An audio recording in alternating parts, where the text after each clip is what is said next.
The mansion's kitchen staff had 3 unspoken rules that kept them alive in Dorian Kane's world.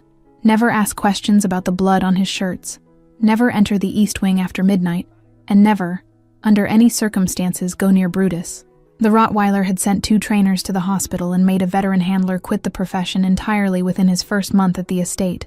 Isla Brennan learned about the 3rd rule approximately 40 seconds before she broke it, her arms loaded with fresh linens as she rounded the marble corridor on her first morning.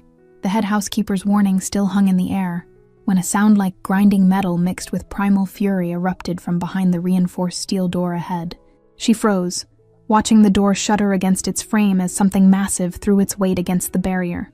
The lock mechanisms groaned under repeated impacts that seemed impossible for any living creature to sustain without injury.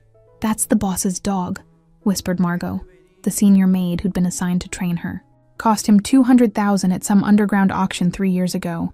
Things got a taste for violence that makes the boss look gentle."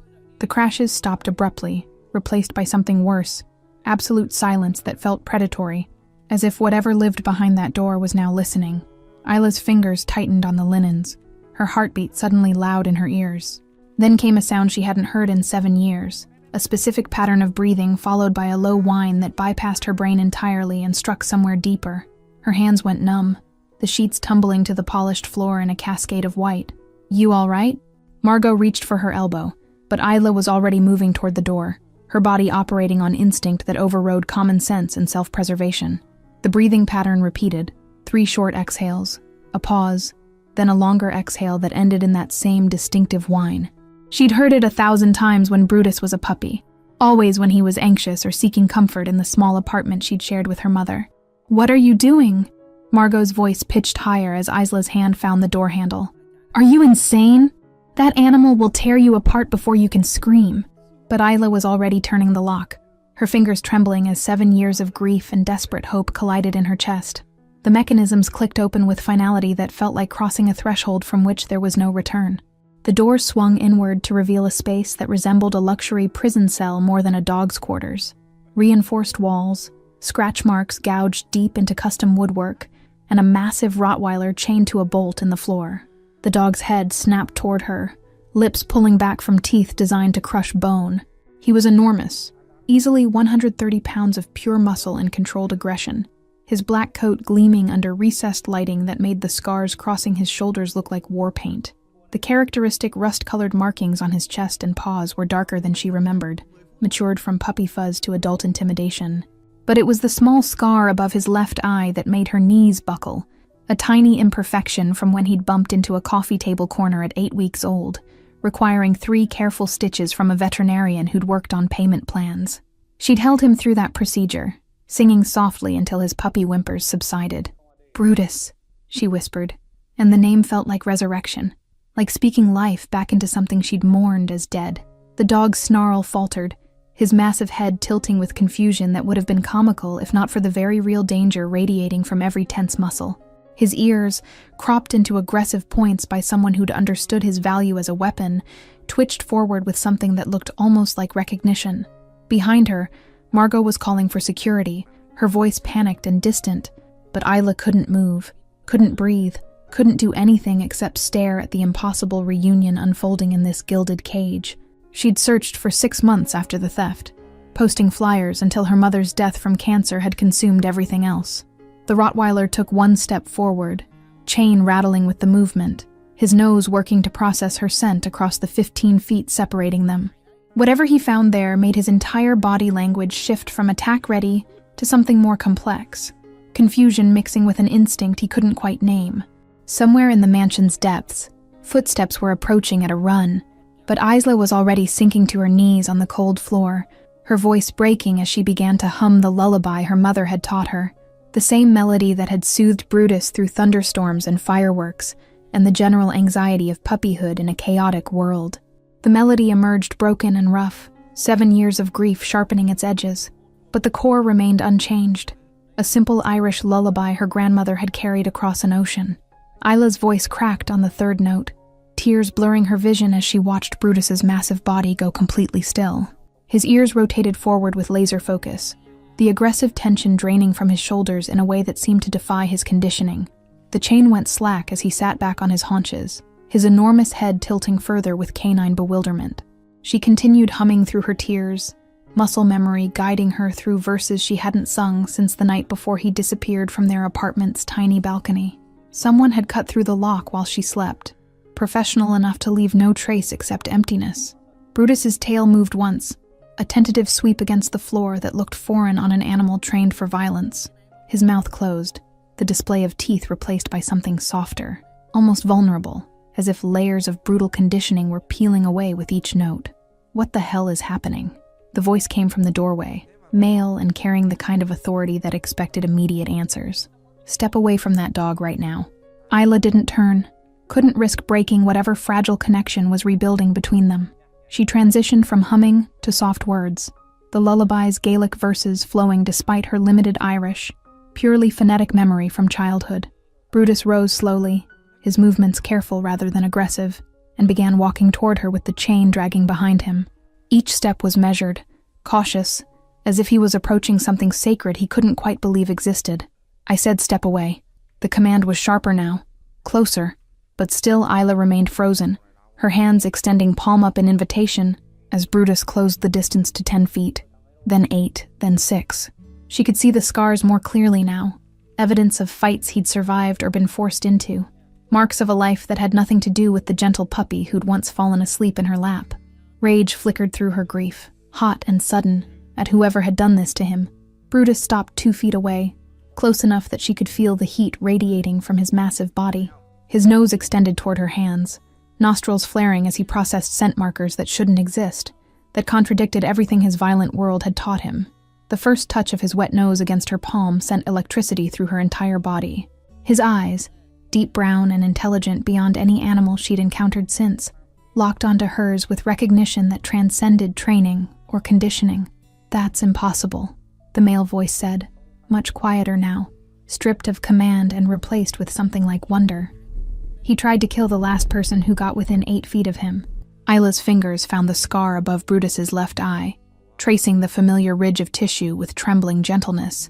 His entire body leaned into the touch, a sound emerging from deep in his chest that was neither growl nor whine, but something closer to relief. She wrapped her arms around his neck, feeling his weight settle against her as if 7 years hadn't passed, as if the theft and training and violence had been nothing but nightmare. His body was different, harder, scarred, transformed into weapon, but the soul pressing against her was the same puppy who'd chosen her at a shelter adoption event. "Who are you?" The question held genuine confusion now, and Isla finally looked up to see the man in the doorway, tall, probably early 30s, with dark hair and eyes that carried their own collection of scars despite their physical perfection.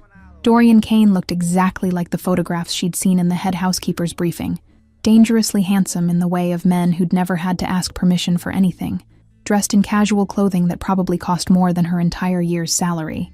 But his expression was unguarded in this moment, shock making him almost human. "I'm Isla Brennan," she managed, her voice rough with emotion as Brutus pressed closer, his bulk nearly toppling her backward. "And this is my dog." The words hung in the air between them, absurd and absolute, while Brutus's tail began a proper wag that sent his entire back end swaying. In the background, security personnel had arrived but remained frozen in the doorway, witnessing something that shouldn't exist in their carefully controlled world. Dorian's office occupied the mansion's top floor, all floor-to-ceiling windows and minimalist furniture that screamed wealth through absence rather than excess. Isla sat in a leather chair that probably cost more than her mother's entire medical debt, Brutus's massive head resting on her knee with proprietary comfort. "You have exactly 5 minutes to explain how you tamed an animal I've spent 3 years trying to control." Dorian remained standing, positioned between her and the door in a posture that was probably unconscious intimidation.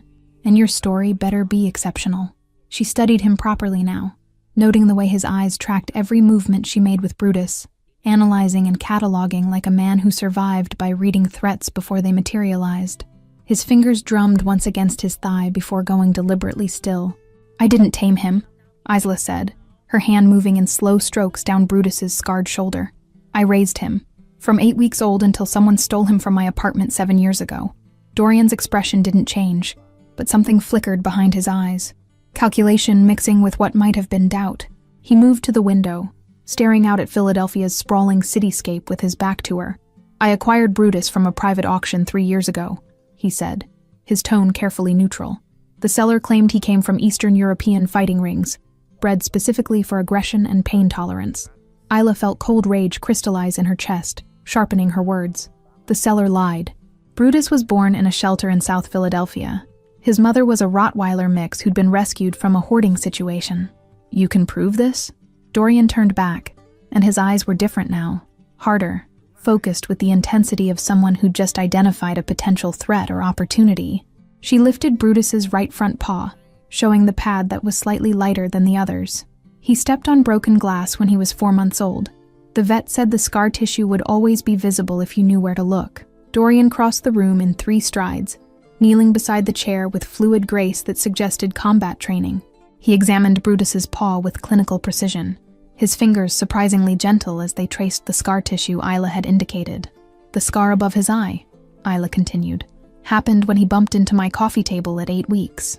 3 stitches, and if you check his left ear, there's a small notch from where my neighbor's cat caught him when he was being too friendly." Each detail landed like evidence in a trial, and she watched Dorian's face as he verified every claim, his expression growing darker with each confirmation. Brutus remained calm throughout the examination, his trust in her presence overriding years of defensive conditioning. "Someone stole your dog and sold him into fighting rings," Dorian said finally, rising to his full height. His voice carried an edge that made her suddenly aware of why people feared him. "Then he was rescued by a middleman who auctions animals to collectors like me." Isla nodded, her throat tight with 7 years of unanswered questions. She'd reported the theft to police who'd barely filed a report, searched shelters for months until her mother's illness consumed everything, never imagining Brutus would end up in the possession of Philadelphia's most dangerous man. "How did you end up working in my household?" Dorian asked, and the question carried weight beyond simple curiosity. This was a man who survived by trusting nothing coincidental. "The agency sent me," Isla said, meeting his eyes directly. "I needed work after my mother died last year. I had no idea Brutus was here until I heard him through that door." Dorian studied her for a long moment, and she could practically see him analyzing angles, searching for deception or hidden agenda. Brutus shifted his weight, pressing more firmly against her leg, as if offering support. "You're either the most elaborate plant I've ever encountered," Dorian said slowly, "or this is the strangest coincidence in my entire career." He moved to his desk, extracting a crystal decanter and pouring amber liquid into a single glass.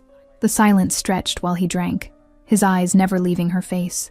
Isla forced herself to remain still, to not fidget or look away, instinctively understanding that showing weakness now would be catastrophic. "I'm going to make you an offer," Dorian said finally, setting down the glass with precise control. "You work exclusively with Brutus. No other household duties. Triple your current salary. You train him, you care for him, and you help me understand how an animal I couldn't control becomes docile the moment you sing to him." Isla's mind raced through implications, recognizing opportunity mixed with danger. Working directly for Dorian Kane meant entering his world more deeply, accepting proximity to violence and moral compromise she'd spent her life avoiding. But Brutus's weight against her leg was real, solid, the reunion she'd stopped dreaming about years ago because the pain was too sharp. The thought of walking away now, of leaving him again, was physically impossible. "I want full medical care for him," she said, her voice steadier than she felt. "Proper veterinary evaluation, treatment for any lingering injuries from the fights, and I want to know who stole him." Something like respect flickered across Dorian's face, brief as lightning but unmistakable. He extended his hand across the desk, an old-fashioned gesture that somehow carried more weight than any contract. "We have a deal, Miss Brennan," he said. "But understand this. In my world, loyalty runs deeper than blood. If you're working this close to me, I need to trust you completely. Betrayal doesn't end with termination." Isla took his hand, feeling the calluses that spoke of violence despite his polished appearance, and understood she was crossing a threshold that would change everything. Brutus's tail thumped against the chair leg, oblivious to the dangerous bargain being struck above his head. The East Wing became Isla's domain over the following weeks, transformed from prison into sanctuary through changes both practical and profound. She requisitioned softer bedding, natural light exposure, and structured routine that replaced chaos with predictability Brutus had never known in Dorian's care. The Rottweiler's transformation wasn't immediate or magical.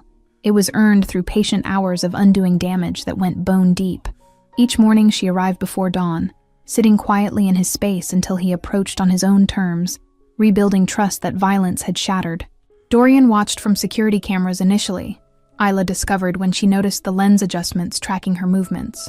She didn't acknowledge the surveillance, understanding it was how he maintained control in a world where trust was currency more valuable than money.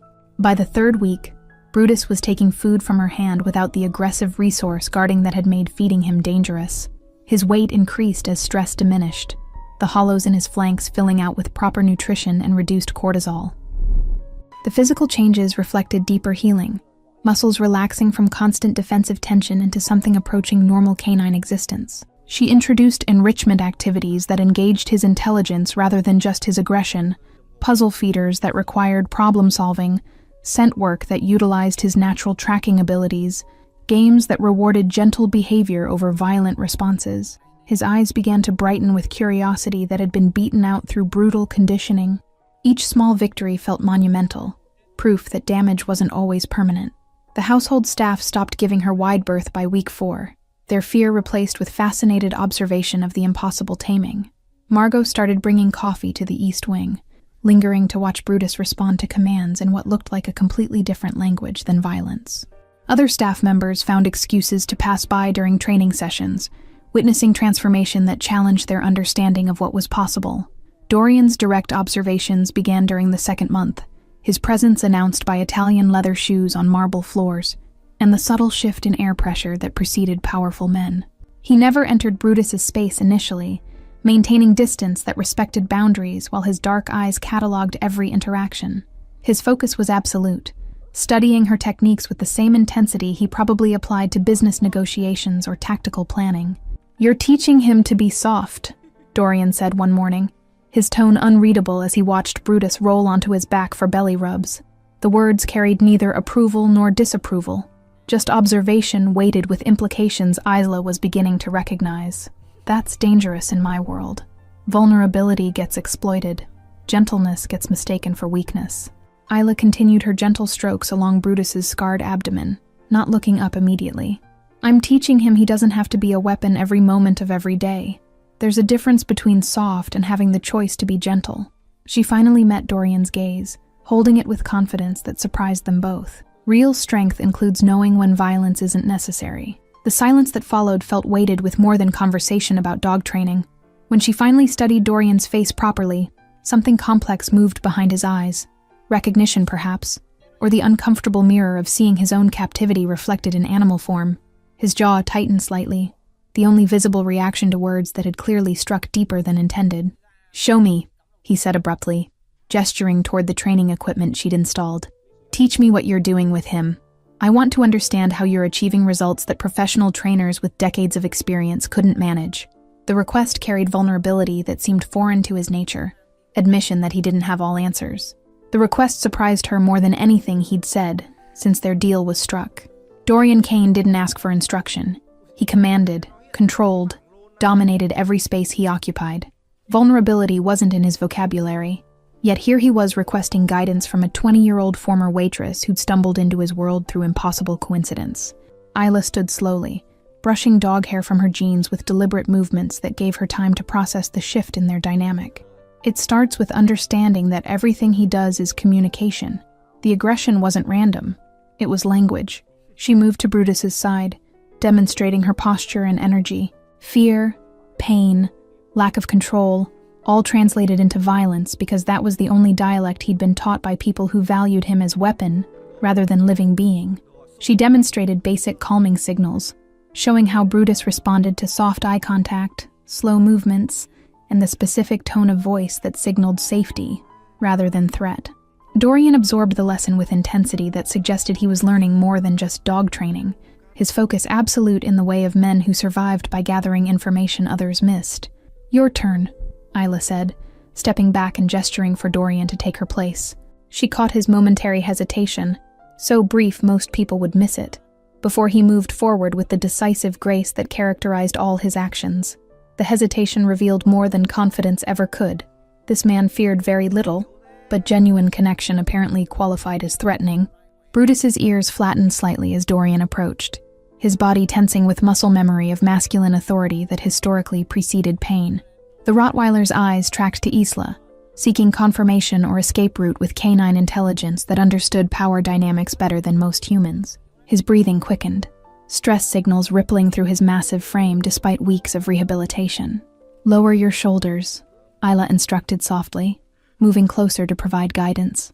"You carry tension like armor, defensive posture that's probably kept you alive in countless situations."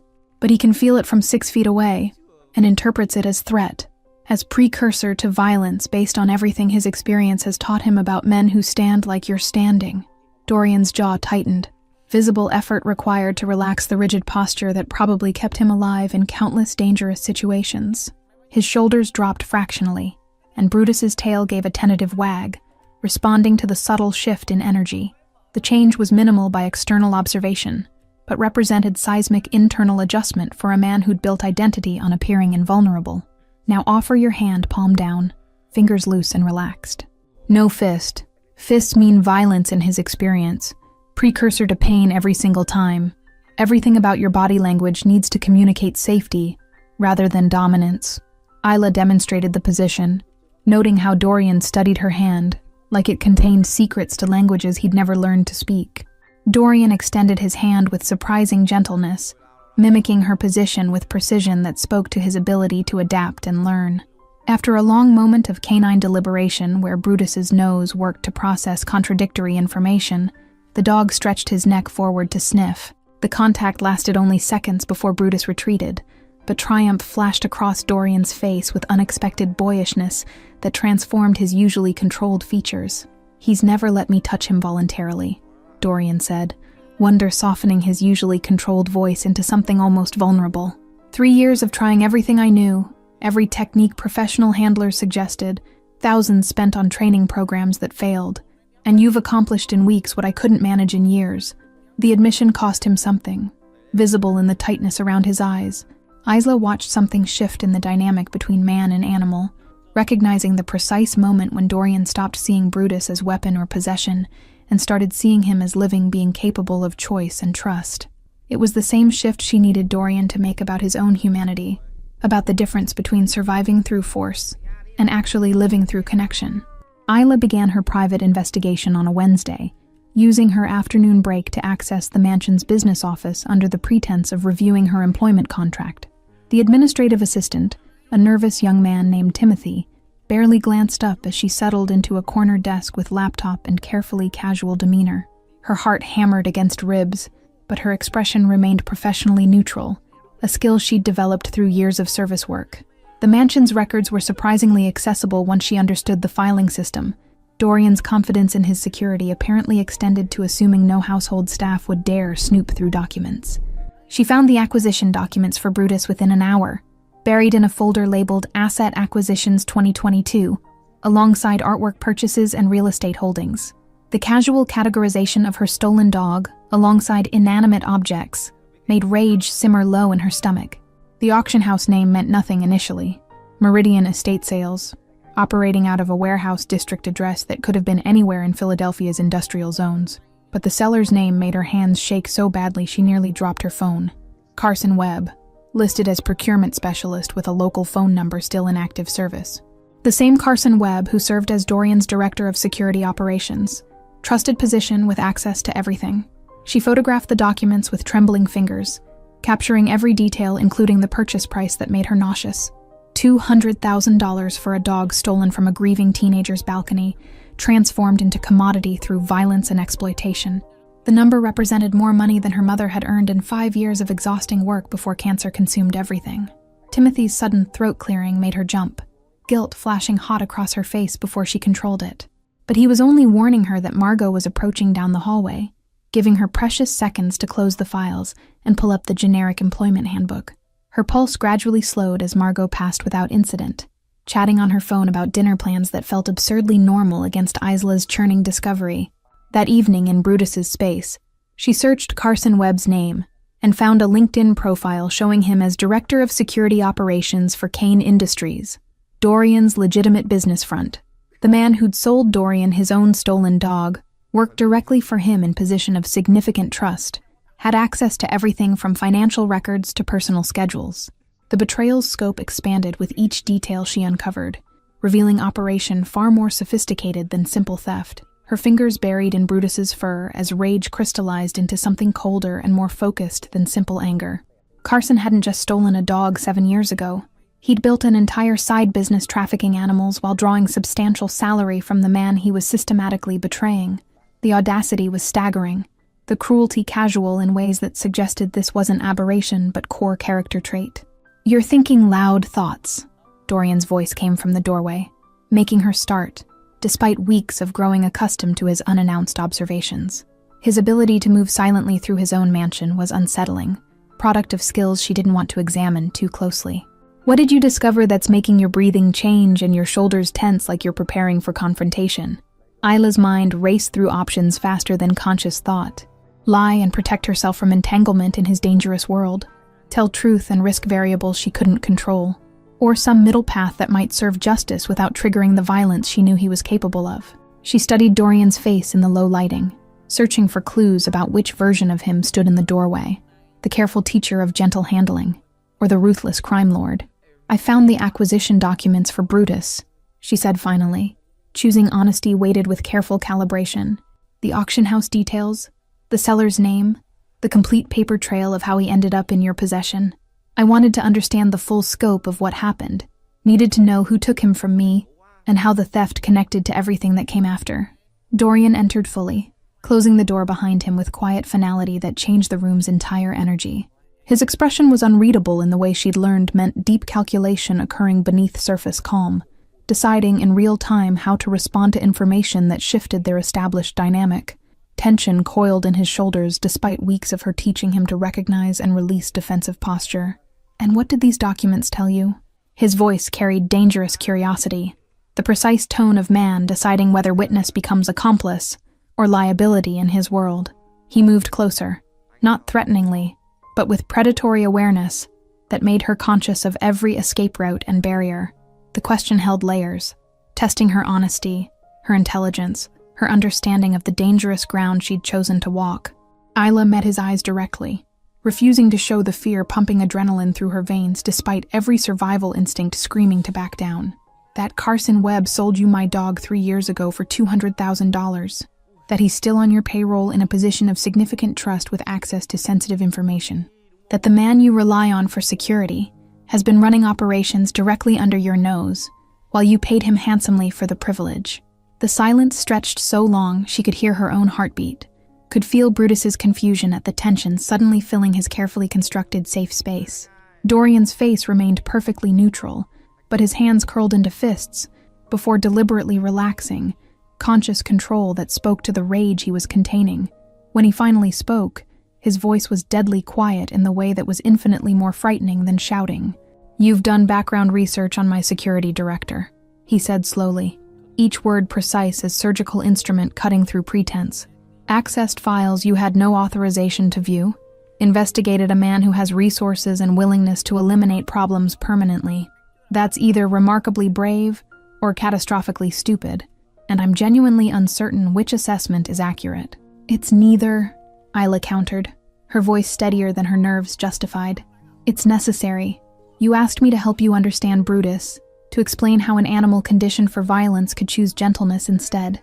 Part of that understanding is knowing who hurt him and why, tracing the full scope of damage back to its source." She paused, letting her next words land with full weight. "And if Carson did this to Brutus, he's done it to countless other animals. This isn't isolated incident. It's business model." Dorian moved to the window. His back to her and posture she was learning meant deep calculation occurring behind carefully maintained exterior calm. The city lights beyond painted his profile in sharp relief, making him look carved from stone rather than flesh and blood. His reflection in the glass showed expression she couldn't fully read, mixture of fury and something that might have been respect. "Carson has been with me for 8 years, Dorian said finally, words emerging like they cost him something to speak. "He's prevented 2 attempts on my life, managed security for operations across 4 states, earned trust through demonstrated loyalty in situations that would break most men. I've trusted him with information that could destroy me if it reached wrong hands." The admission of potential misjudgment clearly pained him in ways physical injury probably never could. Isla heard the conflict in his words. The man who survived by reading people with perfect accuracy, confronting evidence that his judgment had failed catastrophically where it mattered most. She rose slowly, approaching him with the same careful energy she used with Brutus in early days of rebuilding trust. Her hand found his arm, contact that crossed professional boundaries, but felt necessary to anchor them both through this revelation. "I'm not asking you to take immediate action or make decisions based solely on my word," she said quietly, choosing each word with precision. "I'm telling you what I found because you deserve to know, because operating with incomplete information is what got us here. What you do with this knowledge is entirely your choice, but you'll make that choice with full awareness rather than continued ignorance." Her fingers tightened slightly on his arm. "And I need you to understand. If Carson did this systematically, there are other victims, other families destroyed, other animals tortured. This goes far beyond Brutus and me." The moment crystallized between them, heavy with implications that extended far beyond stolen dog or betrayed trust. This was test and offer simultaneously. Her proving she could navigate his dangerous world with integrity he rarely encountered, him deciding whether to trust information that contradicted years of established relationship. The weight of mutual vulnerability felt unprecedented. Connection forged through shared mission that transcended their vastly different worlds. The next 2 weeks transformed Isla's role from dog trainer to unlikely investigator, working alongside Dorian in late-night sessions that felt increasingly intimate, despite their professional focus. They mapped Carson's movements through financial records, security logs, and surveillance footage that revealed patterns invisible when examined in isolation. The mansion's study became their war room, documents spreading across mahogany surfaces while Brutus sprawled between them, his presence somehow making the dangerous work feel safer. Dorian taught her to read the subtle signs of deception in business records, unexplained gaps in timelines, vendors that existed only on paper, expenses that didn't align with operational needs. His world operated on different rules than hers, but his intelligence was undeniable, sharp and focused in ways that made her understand how he'd built an empire. He explained money laundering techniques and shell corporation structures with the casual expertise of someone who'd mastered both sides of legal boundaries.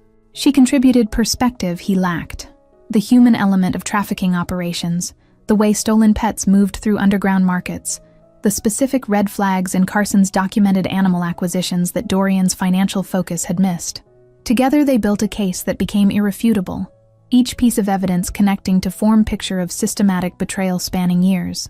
The collaboration revealed complementary skills neither had recognized initially, creating investigative partnership more effective than either could manage alone.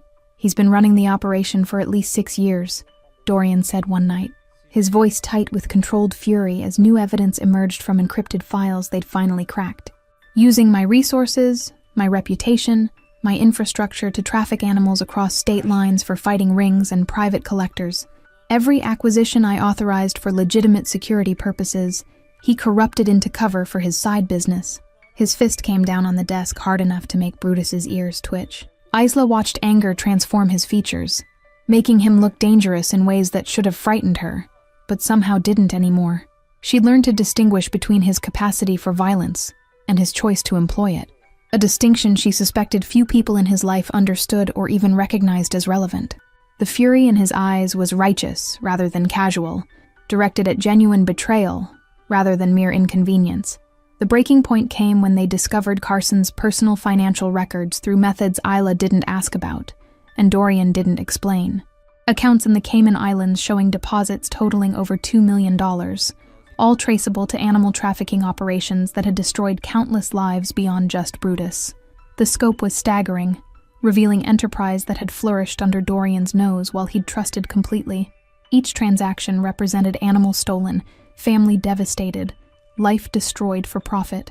"I want to confront him," Dorian said, his tone leaving no room for argument or negotiation. "But I need proof he can't deny.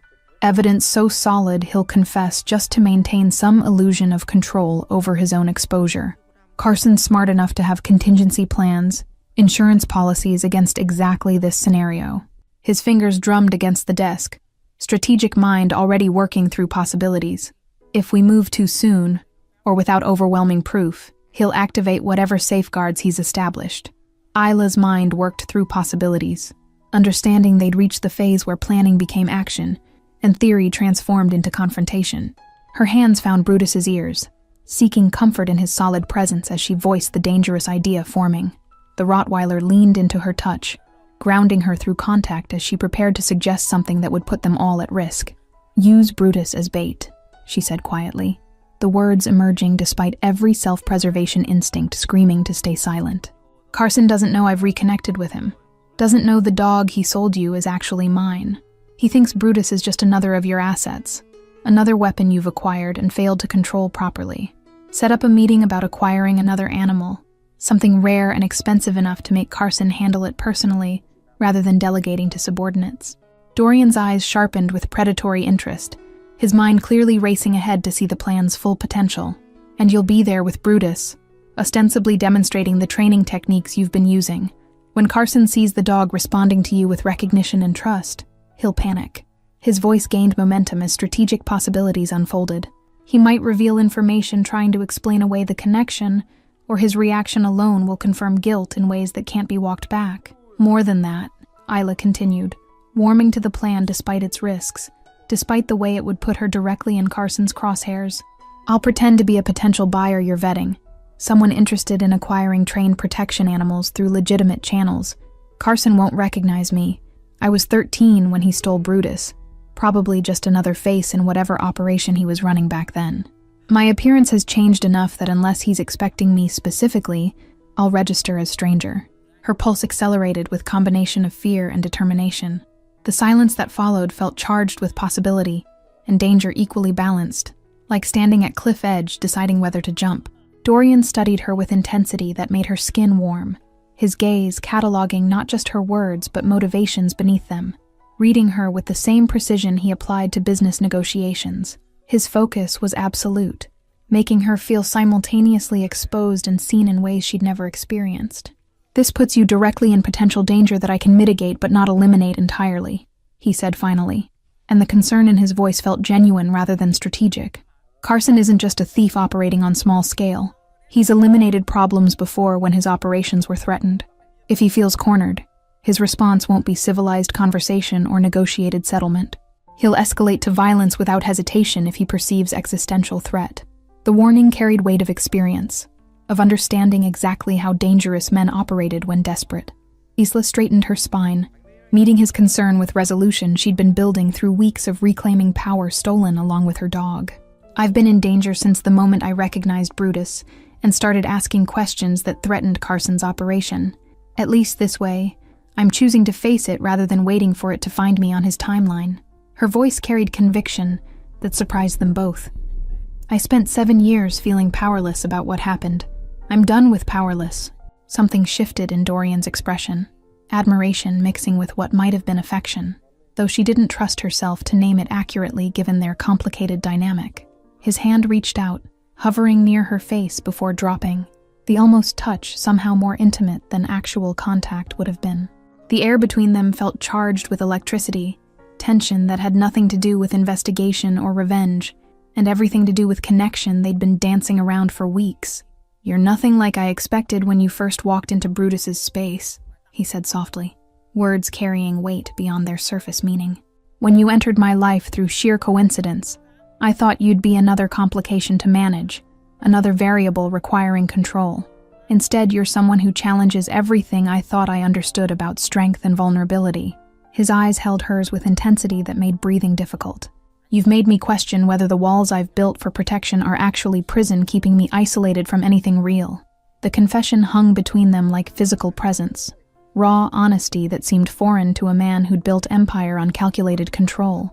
Isla felt her heart rate accelerate for reasons having nothing to do with fear or danger, heat rising in her cheeks as she processed what he was actually saying beneath diplomatic language. "Instead, I'm what?" she prompted, her voice barely above whisper, needing him to say it clearly despite knowing the answer. The space between them felt simultaneously too large and dangerously small, charged with possibility that terrified and attracted her in equal measure. Brutus's tail thumped against the floor, canine obliviousness breaking tension without fully dispersing it. "Someone who makes me want things I convinced myself were impossible in my world," Dorian finished, and the raw honesty in his words struck deeper than any calculated manipulation could have. His hand finally made contact, fingers brushing her jawline with unexpected tenderness that contradicted everything she knew about his capacity for violence. The touch was gentle, almost reverent, treating her like something precious rather than another asset to be controlled.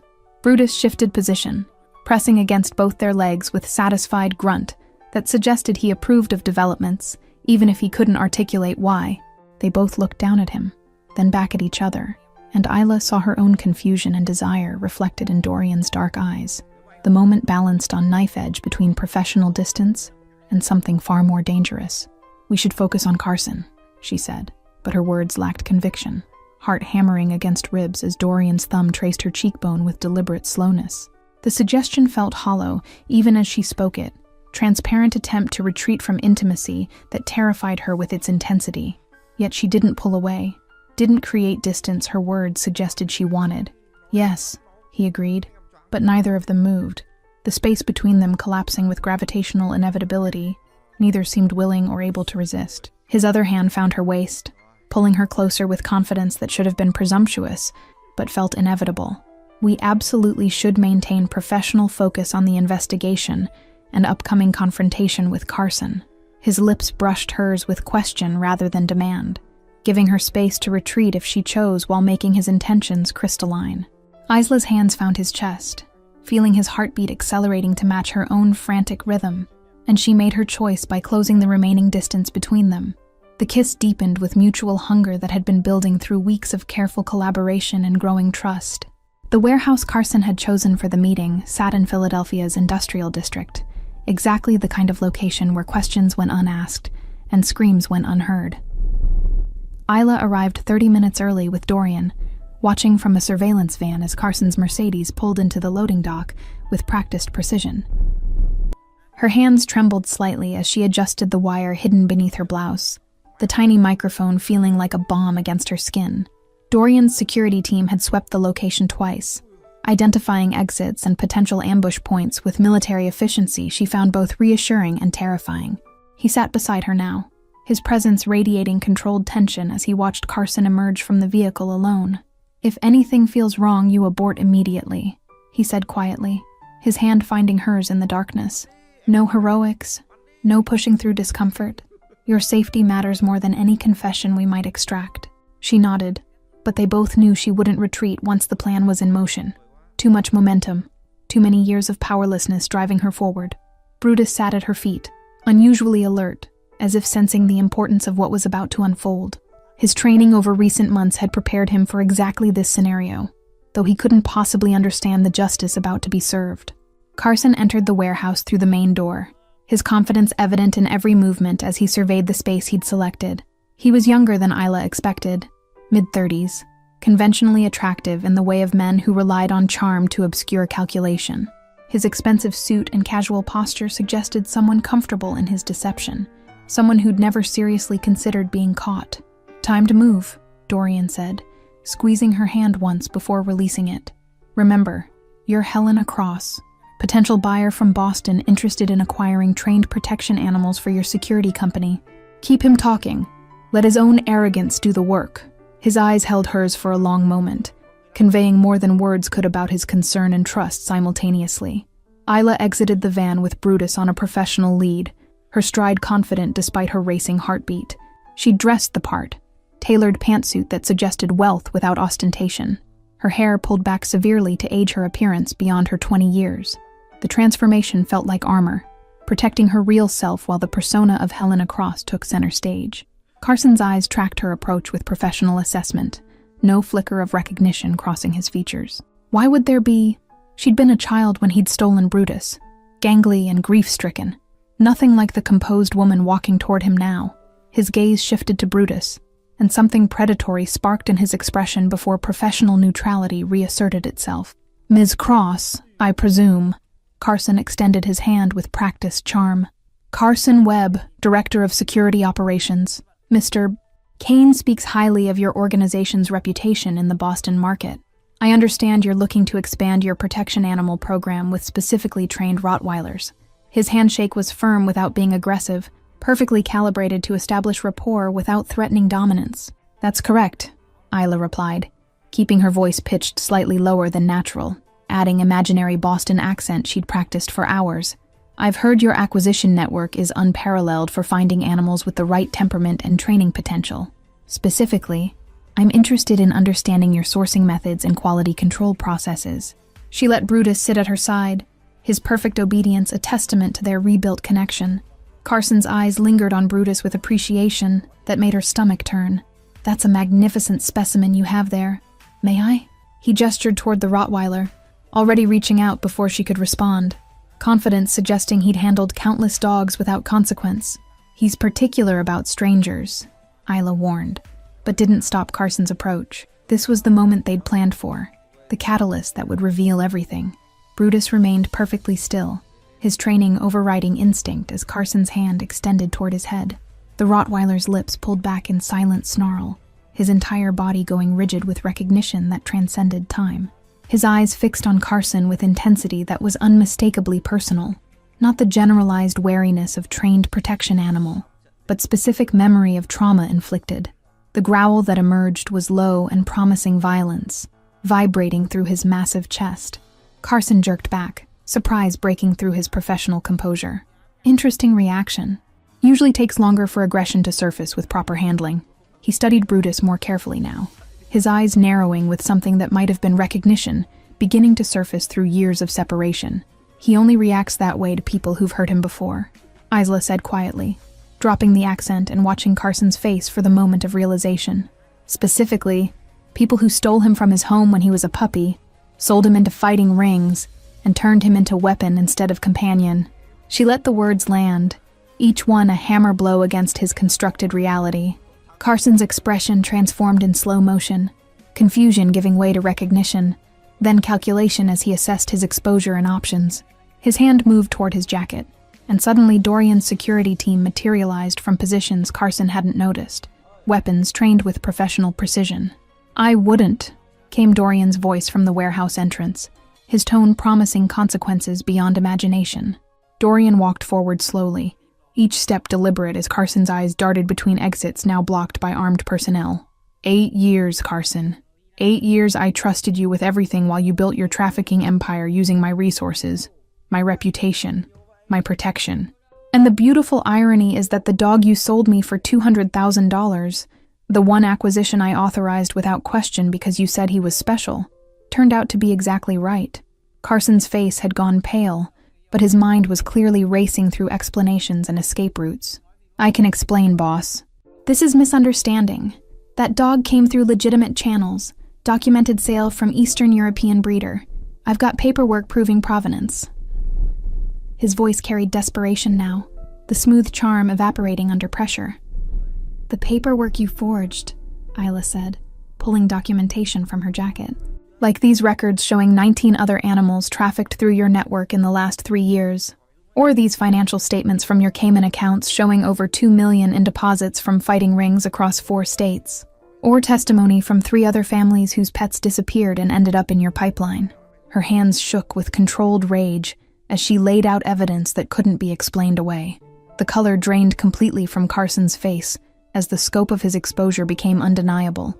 He looked at Brutus again, really seeing him now beyond asset or commodity, recognizing the specific puppy he'd stolen from a balcony 7 years ago. "You're her," he said to Isla, the pieces finally connecting. "The girl from South Philly, the one with the cancer-sick mother. You grew up." "I grew up," Isla confirmed, her voice steady despite tears threatening. "And I spent 7 years thinking Brutus was dead, that whoever stole him had killed him or worse. I mourned him while finishing school, while watching my mother die, while rebuilding a life that had a hole in it, shaped exactly like the dog you took." Each word carried weight of accumulated grief, transforming into righteous fury. Dorian stepped closer to Carson, his presence radiating controlled violence that was far more terrifying than overt threat. "Here's what's going to happen. You're going to confess everything on camera, every animal you trafficked, every family you destroyed, every dollar you stole from operations I trusted you to run legitimately. Then you're going to help me dismantle your entire network, contact every buyer, rescue every animal still in the pipeline." "And if I refuse?" Carson asked, but his voice carried no real defiance, just desperate curiosity about the consequences he already knew were coming. "Then I release this evidence to the FBI, the ASPCA, and every media outlet in 5 states, Dorian replied calmly. But not before I let it be known in the criminal world that you've been skimming from operations and selling information to federal investigators. Either way, your life as you know it ends today. The only variable is whether you maintain any shred of control over how that ending looks. The threat was delivered without emotion. Simple statement of inevitable consequences. Carson's shoulders sagged in defeat, recognizing he had no moves left to make. I want immunity from prosecution in exchange for cooperation. Federal witness protection, new identity, guaranteed safety from anyone I'm giving up. His attempt at negotiation was pathetic, desperate grasping at straws by someone who'd run out of options.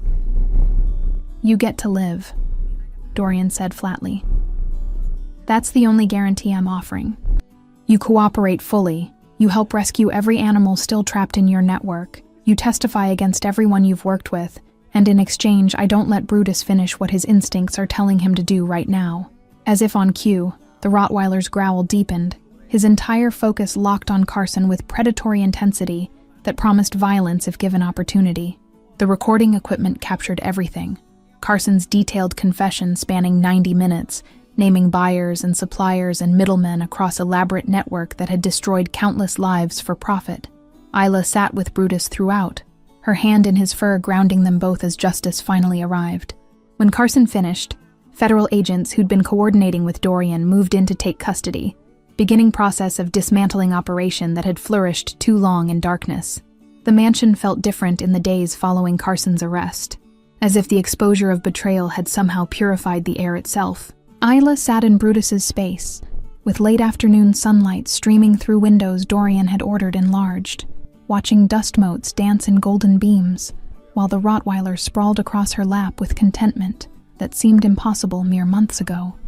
The weight of his head against her thigh was solid reassurance that some things lost could be recovered, some damage healed through patience and love. Federal prosecutors had worked around the clock processing Carson's confession, and the resulting investigation had already recovered 14 animals from active trafficking operations across 3 states. Each rescue felt like small victory, but Isla couldn't shake the awareness of how many had been lost before anyone understood the scope. The numbers haunted her. Animals who'd died in fighting rings, families who'd never gotten closure, years of suffering that could have been prevented if someone had noticed Carson's deception sooner. Dorian found her there as evening shadows lengthened, his presence announced by the subtle change in Brutus's breathing rather than sound of footsteps. He'd become quieter in recent days, more contemplative, as if Carson's betrayal had forced examination of how he'd built his empire and what he'd sacrificed for power. The DA called, he said, settling beside her with unusual uncertainty in his posture. They're offering Carson 20 years in exchange for testimony against the entire network. It's not enough. It never is, Isla replied, her fingers tracing the scars on Brutus's shoulder that would never fully disappear. Justice doesn't undo damage. It doesn't give me back 7 years with Brutus. Doesn't restore him to who he might have been without the fighting rings. Doesn't resurrect my mother so I can tell her I found him. Her voice caught on the last words. Grief she'd been holding at bay finally cracking her composure. Dorian's arm came around her shoulders, pulling her against his chest with gentleness that still surprised her, despite weeks of growing intimacy. She'd been crying more lately, not from weakness but from finally feeling safe enough to release years of accumulated pain. He held her through it without trying to fix or minimize, just offering solid presence while she shook with sobs that had been building since she was 13 years old. I've been thinking about what comes next, Dorian said when her breathing had steadied, his voice rumbling through his chest into her ear. Carson's betrayal revealed holes in my organization I can't ignore. I've spent years building power through fear and control, surrounding myself with people who follow orders without question, and that very structure is what allowed someone like him to flourish right under my nose for 8 years. Isla pulled back enough to see his face, finding vulnerability there that would have been unthinkable when they first met. His eyes held genuine uncertainty, the confidence that usually defined him replaced by honest questioning of foundations he'd never examined. "What are you saying?" she asked, though part of her already understood the magnitude of what he was considering. "I'm saying maybe it's time to build something different," he replied, his hand finding hers with deliberate intention. "Not abandoning everything I've created, but transforming it into something that doesn't require I sacrifice my humanity to maintain. Something where loyalty is earned through integrity rather than fear. where I surround myself with people who'll challenge me when I'm wrong, rather than enable every impulse. His thumb traced circles on her palm, nervous gesture that revealed how much the admission cost him. The proposal hung between them, massive in its implications and terrifying in its vulnerability.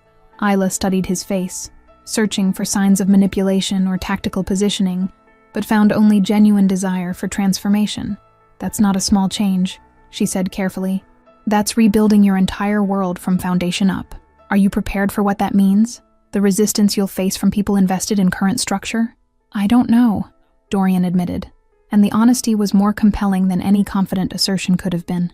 "But I know that meeting you and Brutus has shown me there are things more valuable than power. Connection, trust, the ability to be gentle without being weak. You've demonstrated all of that while I watched from behind walls I built to protect myself." His free hand gestured to encompass Brutus and the transformed space around them. "If you could take this animal conditioned for violence and help him remember gentleness, maybe there's hope for me too." Brutus chose that moment to roll onto his back between them, paws in the air with complete trust that would have been impossible months ago. They both laughed despite the emotional weight of conversation, the absurdity of 130-pound Rottweiler demanding belly rubs providing necessary levity. Isla obliged, scratching his chest while considering the enormity of what Dorian was offering. "I can't be the reason you change," she said finally, needing him to understand the distinction. "Transformation has to come from internal recognition that current path isn't sustainable, not from desire to please or keep someone. If you're only changing to keep me around, you'll resent the sacrifice eventually, and we'll both end up damaged." She met his eyes directly, refusing to soften the truth. "You have to want this for yourself, to believe your life could be richer with vulnerability than it ever was with absolute control." Dorian absorbed her words with visible consideration, his expression cycling through reactions before settling into resolution. "You're right. And the truth is, I've been questioning this life longer than I've admitted to myself. Carson's betrayal was just catalyst that forced me to confront what I've been avoiding.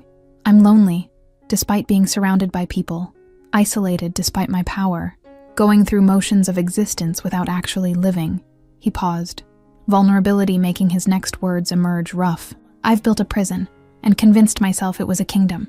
The confession settled into Isla's chest with aching recognition. She'd built her own prisons over the years, walls constructed from grief and survival that had kept her safe, but also kept her from truly living. "So we're both learning to be free," she said softly, understanding that their connection was about more than romance, or even justice. Two people who've survived by building walls, trying to figure out what life looks like when we're brave enough to dismantle them. "Will you stay?"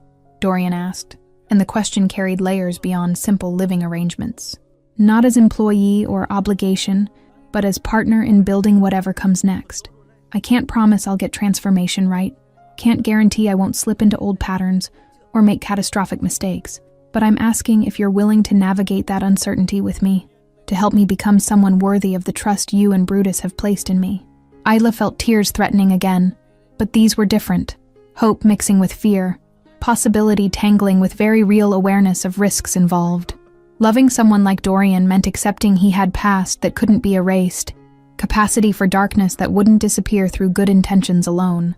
But she'd also witnessed his capacity for growth, his willingness to question himself when it would be easier to remain rigid. "I'll stay," she said, watching relief flood his features. "But I have conditions. Real partnership means you don't make unilateral decisions about things that affect us both. It means you're honest even when honesty is uncomfortable. And it means understanding that if you slide back into old patterns without acknowledging the harm, I won't enable it by staying silent or making excuses." Her voice carried steel beneath softness, making clear she wasn't offering unconditional acceptance of whatever he chose to become. Dorian nodded, respect evident in how seriously he received her terms. "I can agree to those conditions." "More than agree. I'm grateful you're setting them. I've spent too long surrounded by people who tell me what I want to hear, rather than what I need to know." His hand cupped her face with reverence that made her breath catch. "You challenge me to be better, and that's more valuable than any weapon Carson ever pretended to provide." The kiss that followed felt different than previous ones, less urgent passion, more profound commitment to seeing each other fully despite the risks. Brutus grumbled at being temporarily ignored, his paw batting at their legs until they broke apart laughing. The moment crystallized everything they were building. Unconventional family formed from trauma and choice. 3 beings who'd been broken, learning to be whole together. "There's something else I want to do," Dorian said as they settled back against the wall with Brutus between them. "I want to establish a sanctuary for animals rescued from trafficking operations. Proper facility with veterinary care, rehabilitation programs, adoption services for animals who can be rehomed. We'll fund it through liquidating some of my less legitimate holdings, transforming dirty money into something that actually helps." The plan emerged fully formed, suggesting he'd been considering it longer than this conversation. Isla's heart expanded at the vision he was describing, seeing how it could honor not just Brutus's suffering, but all the animals Carson and others like him had destroyed. That would be incredible. Permanent home for animals too damaged to be adopted, resources for families trying to recover stolen pets, education programs about trafficking networks. Her mind raced with possibilities, professional experience in service work suddenly valuable in entirely new context. "I want you to help design and run it," Dorian said, his voice carrying conviction beyond simple offer. "Your experience with Brutus, your understanding of trauma and recovery, that perspective is invaluable. This can't be some wealthy person's vanity project. It needs to be built by people who understand suffering from inside, who recognize that healing isn't linear or guaranteed, but is always worth attempting." He paused, vulnerability flickering across his features. "And selfishly, I want to build something good with you, want to create, rather than just control or destroy." The vision took shape between them as night fell completely. 2 people who'd found each other through impossible circumstances, planning future neither could have imagined months ago. Brutus snored softly between them, his peaceful breathing testament to transformation's reality. Outside, Philadelphia glittered with lights that could represent either continued darkness or potential for something better, depending on choices made by people brave enough to try. 3 months later, Isla stood at the entrance of Redemption Sanctuary, watching the final construction crews complete work on the rehabilitation facility that had transformed from dream to reality with stunning speed. 20 acres of Pennsylvania countryside now held state-of-the-art veterinary clinic, spacious recovery kennels, and training facilities designed specifically for animals recovering from trauma. The name had been Dorian's suggestion, recognition that redemption wasn't just for the animals, but for everyone involved in creating second chances. The grand opening was scheduled for tomorrow, but today was private preview for the team who'd made it possible. Margot had transitioned from housemaid to sanctuary administrator, her organizational skills proving invaluable in managing the complex operation. Timothy from the business office now handled fundraising and donor relations, his nervous energy channeled into productive purpose. Even some of Dorian's former security personnel had retrained as animal handlers, their protective instincts redirected toward gentler purposes.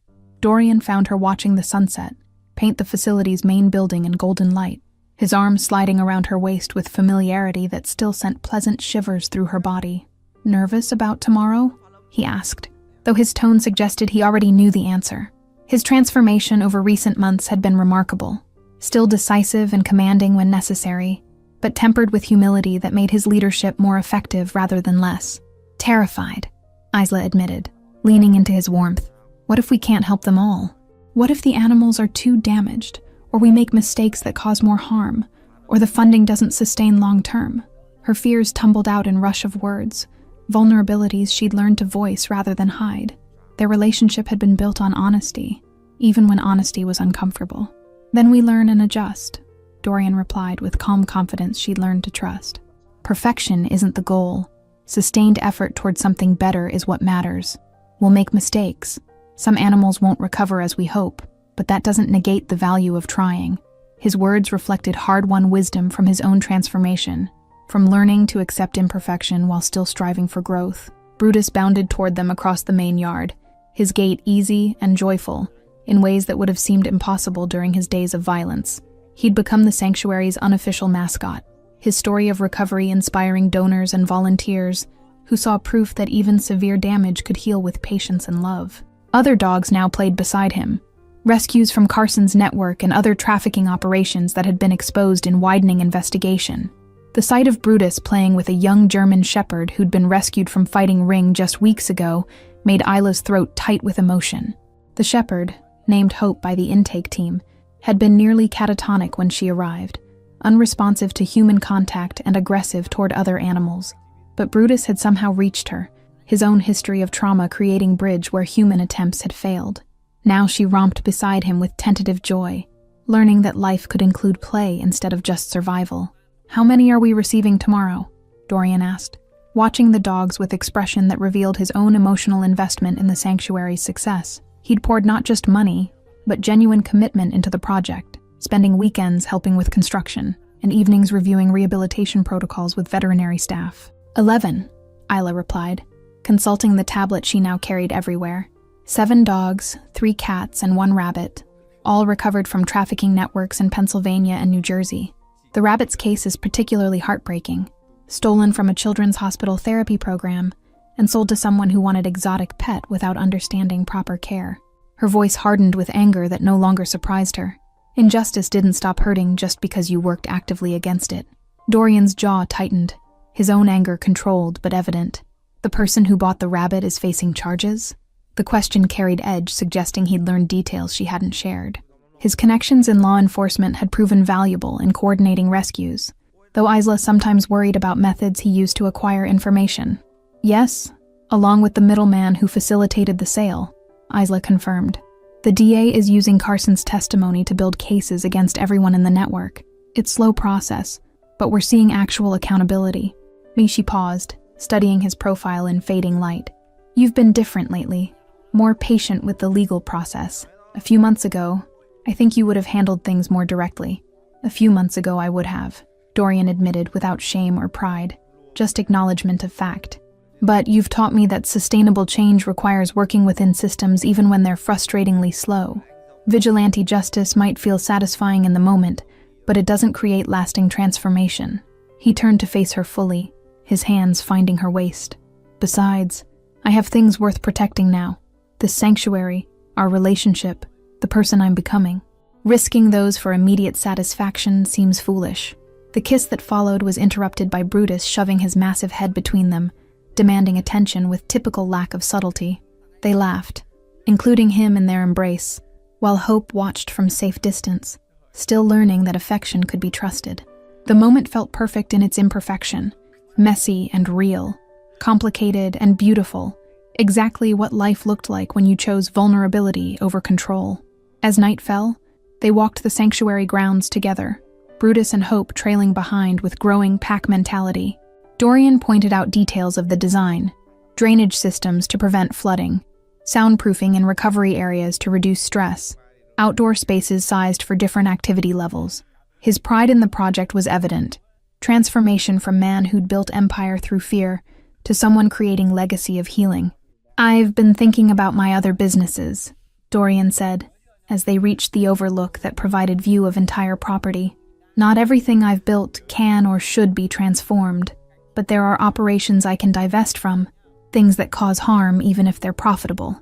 I want to systematically evaluate everything and make conscious choices about what kind of empire I'm maintaining. The admission revealed ongoing internal work, recognition that change was process rather than single decision. Isla squeezed his hand, understanding the magnitude of what he was proposing. That's going to create complications. People who depend on current structures, rivals who'll see divestment as weakness, financial restructuring that might destabilize things temporarily. Are you prepared for that resistance? She asked, not to discourage, but to ensure he'd calculated costs realistically. No, Dorian replied with characteristic honesty. I'm not fully prepared, and I'll probably make significant mistakes navigating the transition. But I'm committed to trying, and I have a partner who'll tell me when I'm rationalizing harm or sliding into old patterns. His eyes found hers with intensity that still made her breath catch. You're my conscience in many ways, Isla. Not because I've outsourced moral thinking to you, but because you model integrity. I'm still learning to embody consistently. The weight of that responsibility settled on Isla's shoulders, both honored and slightly terrified by role she'd assumed in his transformation. Just remember, I'm human too, capable of my own blind spots and mistakes. We need to keep challenging each other, not fall into dynamic where I'm moral authority and you're supplicant seeking approval. Real partnership means we're both growing, both learning, both willing to be wrong and correct course. Agreed, Dorian said, then pulled her close for kiss that communicated beyond words.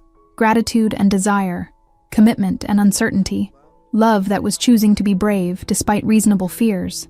When they separated, Brutus had wandered to the fence line with Hope, both dogs staring out at darkness beyond the sanctuary's boundaries with alert but calm postures.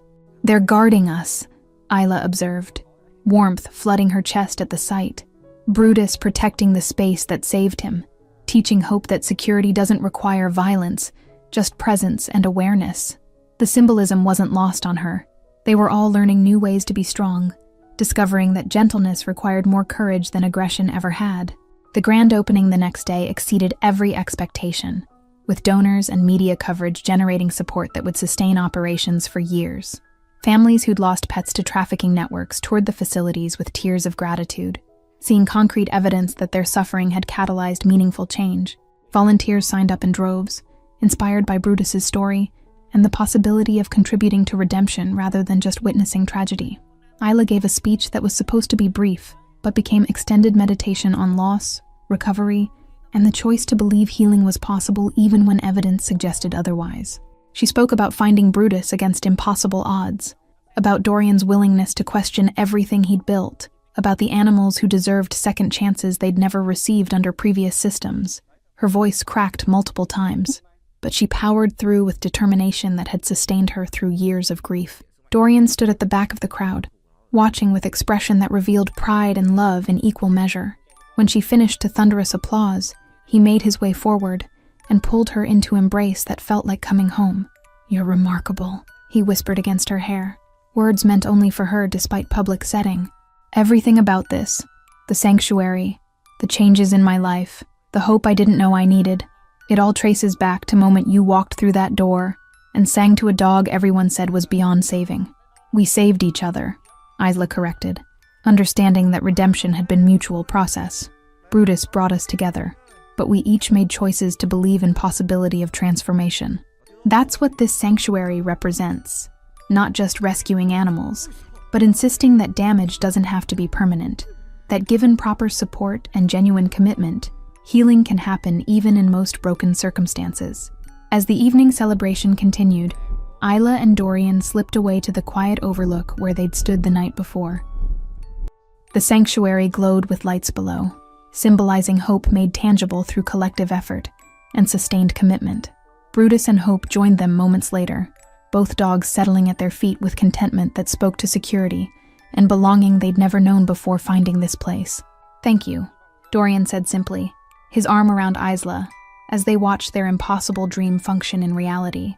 "For seeing past who I was to who I might become, for insisting I could be better even when I'd given up on that possibility, for building this with me when you could have just walked away with Brutus and left me to my isolated empire." His gratitude was profound, acknowledging debt that couldn't be repaid with money or grand gestures. "Thank you for being brave enough to change," Isla replied, turning in his arms to face him properly. "For choosing vulnerability over control, connection over power, transformation over comfortable stagnation. You've shown me that people really can choose differently, that damage doesn't have to define destiny permanently." She kissed him softly, promise and commitment in single gesture. "I love you, Dorian Kane. Not who you were or even just who you are now, but who you're actively choosing to become every single day despite how difficult that work is." "I love you too," he replied, and the words carried weight of someone who'd never said them lightly or often. "You and Brutus have given me back my humanity, this sanctuary, our relationship, the person I see and mirror now.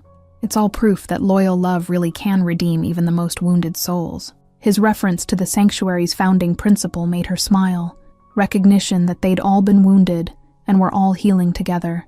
"Thank you all for following this story of redemption, second chances, and the transformative power of loyal love. If you've been moved by Isla, Dorian, and Brutus's journey, please write in the comments where you're watching from. We'd love to know our story reached you. Don't forget to like, subscribe, and share this video, because your support helps us continue telling stories about choosing courage over fear, vulnerability over control, and the belief that healing is always possible when we're brave enough to try. Все равно, сути дела не меняет, как бы зарплата плюс-минус везде там, больше, чуть меньше. Как бы, и, наверное, это все, вот эта общая ситуация, наверное, у многих привела, во-первых, сфера развлечений, да, всякие там кредиты и так далее, настолько загоняют каждого в задницу человека. И об этом на самом деле никто так-то не говорит. Какое количество сейчас, допустим, даже в те же сложные времена такие, когда вот сейчас идет там специальная военная операция, да, где люди вообще умирают, в принципе, за какую-то сумму денег. Ну, то есть, какая мотивация, то есть, у мужика идти, типа, на войну, воевать и, ну, как бы заработать денег? Потому что он вот в обычной жизни не понимает, типа, как реализовать себя. Ну, он понимает, что он может пойти работать на какую-то работу, где зарплаты его все равно не будет хватать. Как бы тут тоже двойственная сторона. Хорошо, когда она есть, плохо, когда ее нету. Да, вот это маленькая даже зарплаты. Но морально-то ты все равно подавлен. Ты понимаешь, да, я там пойду туда, но как бы смысла мне этого не принесет большого. Да, у меня там станет, если я вообще не работаю и буду работать за 50 тысяч, хорошо, что они у меня есть, я смогу там покушать себе купить, но это же дизмораль.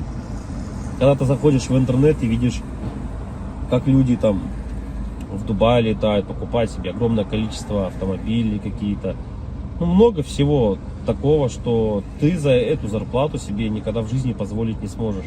И как человеку оставаться морально, типа, сильным? Что ему нужно делать? Ну, наверное, во-первых, это, наверное, все от семьи исходит, да? То есть, какая семья у тебя, как она построена. Если ты один живешь, это сложно, да, ты будешь сам себя, но у тебя, опять-таки, возможно, ну, родители, если есть, которые друзья поддержат тебя в какой-то момент, хотя бы просто отвлекут тебя от этих мыслей. А если у тебя, к примеру, там, семья, жена, к примеру, да, есть дети, то тут, наверное, поддержка только от них исходит какая-то. Вот. Чтобы не упиваться в своих мыслях о том, что какая нынче сложная жизнь. И, наверное, других-то вариантов, в принципе-то, и нету. Какие вот еще варианты, в принципе, изменить, поменять свою жизнь настолько, чтобы она была, ну, казалась тебе удачной, да, реализованным себя в жизни, в чем-то. В чем, вот как проявляется на самом деле у нас реализованность? Наверное, у 90% случаев это финансовое благополучие, финансовая независимость. Это, наверное, одно из таких ключевых моментов, когда человек, наверное, считает себя реализованным, да, в этой жизни. То есть, как добиться этого? То есть, с учетом того, что даже возьмем нашу страну, да, сколько миллионов людей здесь живет, как каждому добиться этого результата? Ну, понятно.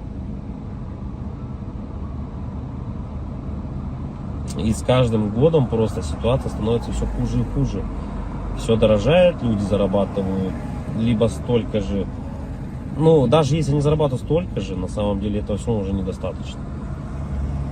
А к чему это все приведет на самом деле? В оконцове, наверное,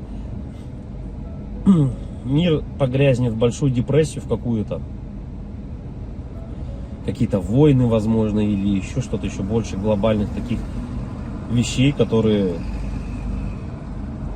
не приведут ни к чему хорошему на самом деле.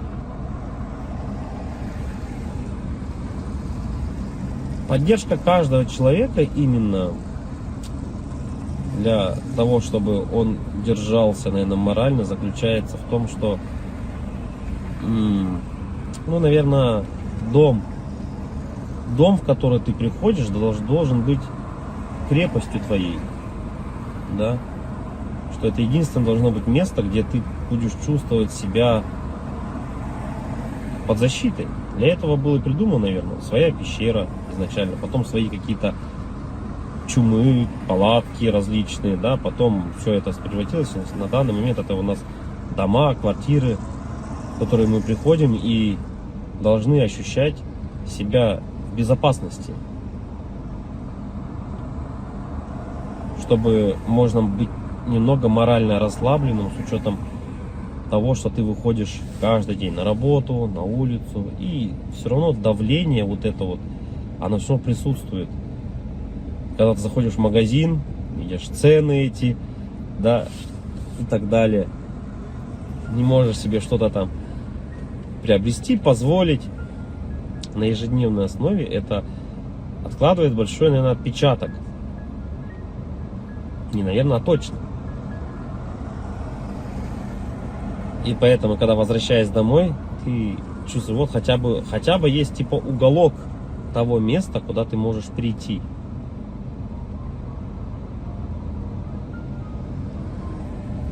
Уголок на самом деле человеку много тоже не надо.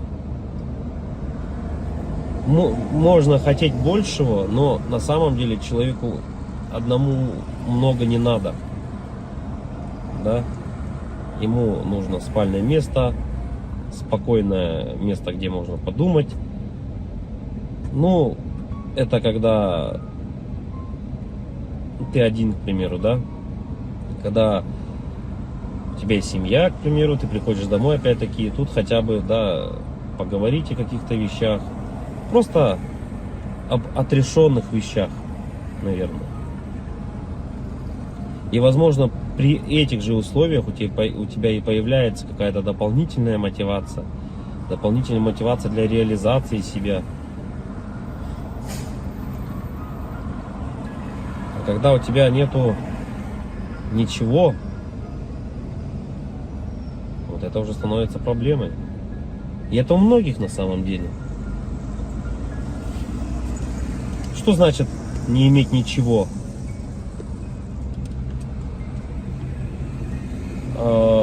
Тут, наверное,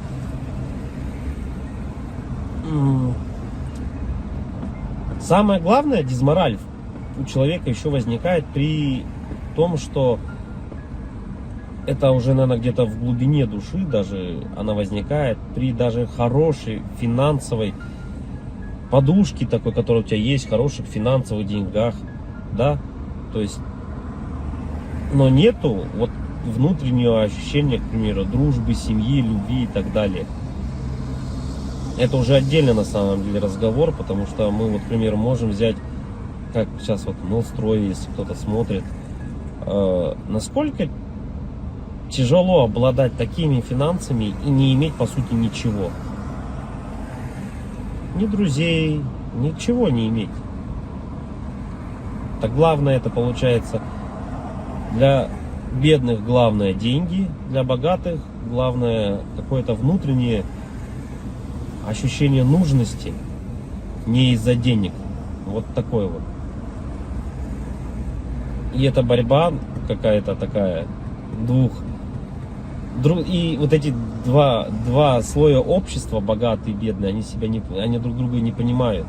На самом деле из-за этого, возможно. Потому что богатый человек, он уже не смотрит на деньги, он не считает эти деньги. Ему важно внутреннее вот это вот ощущение того, что он нужен без них даже. Это как Тони Старку сказали: а кто ты без костюма? На вот это я филантроп, тудым-сюдым, он сказал, да? Так и человеку, у которого много денег, ты задашь вопрос: а кто ты без денег? Ну, что ты представляешь себе без денег? Вот и это, наверное, возможно, таких людей богатых, как вот, например, там Мелстрой, задав ему этот вопрос: а кто ты без денег? Он на него ответить-то и не сможет. Обратная сторона людей бедных, да, вот если мы посмотрим, человеку